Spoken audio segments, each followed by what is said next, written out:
So our vision for this property and for these buildings was to bring our families together. So my parents purchased this land years and years ago. As we all got to a point where we wanted to build our own homes, we decided to do it together as a group and take some of the complexities of planning time together out of our lives. It was less about a big house and more about a small house that kind of became big through its connection to the outdoors. It's a 3-bedroom, 2.5-bath house. That's a lot to pack into a 1,400 square foot house and still have pleasing volumetric experiences, big volumes. And we talk in terms of square footage, but really cubic footage would be a more accurate indicator of how we experience architecture. And cubic footage is really what we experience when we look out of window walls. This house is fairly compact horizontally, but it's voluminous vertically. The technique for that was to create a simple footprint for the ground floor, similar footprint for the second floor, but cut big openings. And those big openings enable the user to see all of these double height spaces and to experience large volumes from several rooms. We opened ourselves up to doing something that might not work for the market or work for anybody else. And one of those areas was to separate the bedroom as a separate wing. One of us can stay up and work late or get up very early and make loads of noise. For us, it's perfect.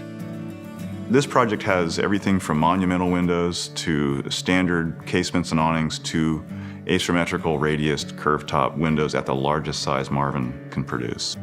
We were trying to do a handful of kind of interesting things with the glass, and I was trying to push the limitations of the materials of what Marvin could and would manufacture.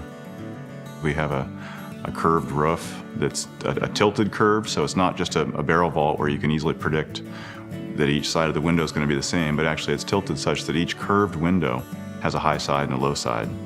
We chose to have the windows disappear into the roof, into the ceiling material, for a number of reasons.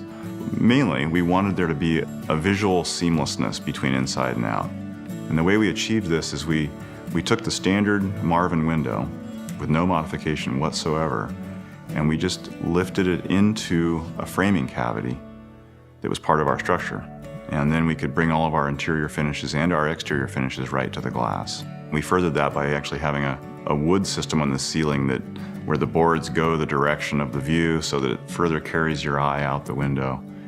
And we tried to match boards up inside and out, so it was actually the same board going through. So really you have to consciously stop and think about where the window line is rather than it being obvious and interruptive of your view. It's a valid approach to do something really distinct that stands apart from a landscape. It was not our approach here. The other approach I think is equally valid, and more often my preference, is to integrate with it, especially in a natural setting like this where we had virgin land. This has never been touched by anybody, and so there's a profound responsibility there to not mess it up. We live in a retreat setting in beautiful Mediterranean climate. We live in wine country, and we live amidst just a beautiful piece of property with great views. If we can build buildings and build homes relating to one another in such a way where we feel like we've just arrived at a place we would have gone on vacation, what could be better than that?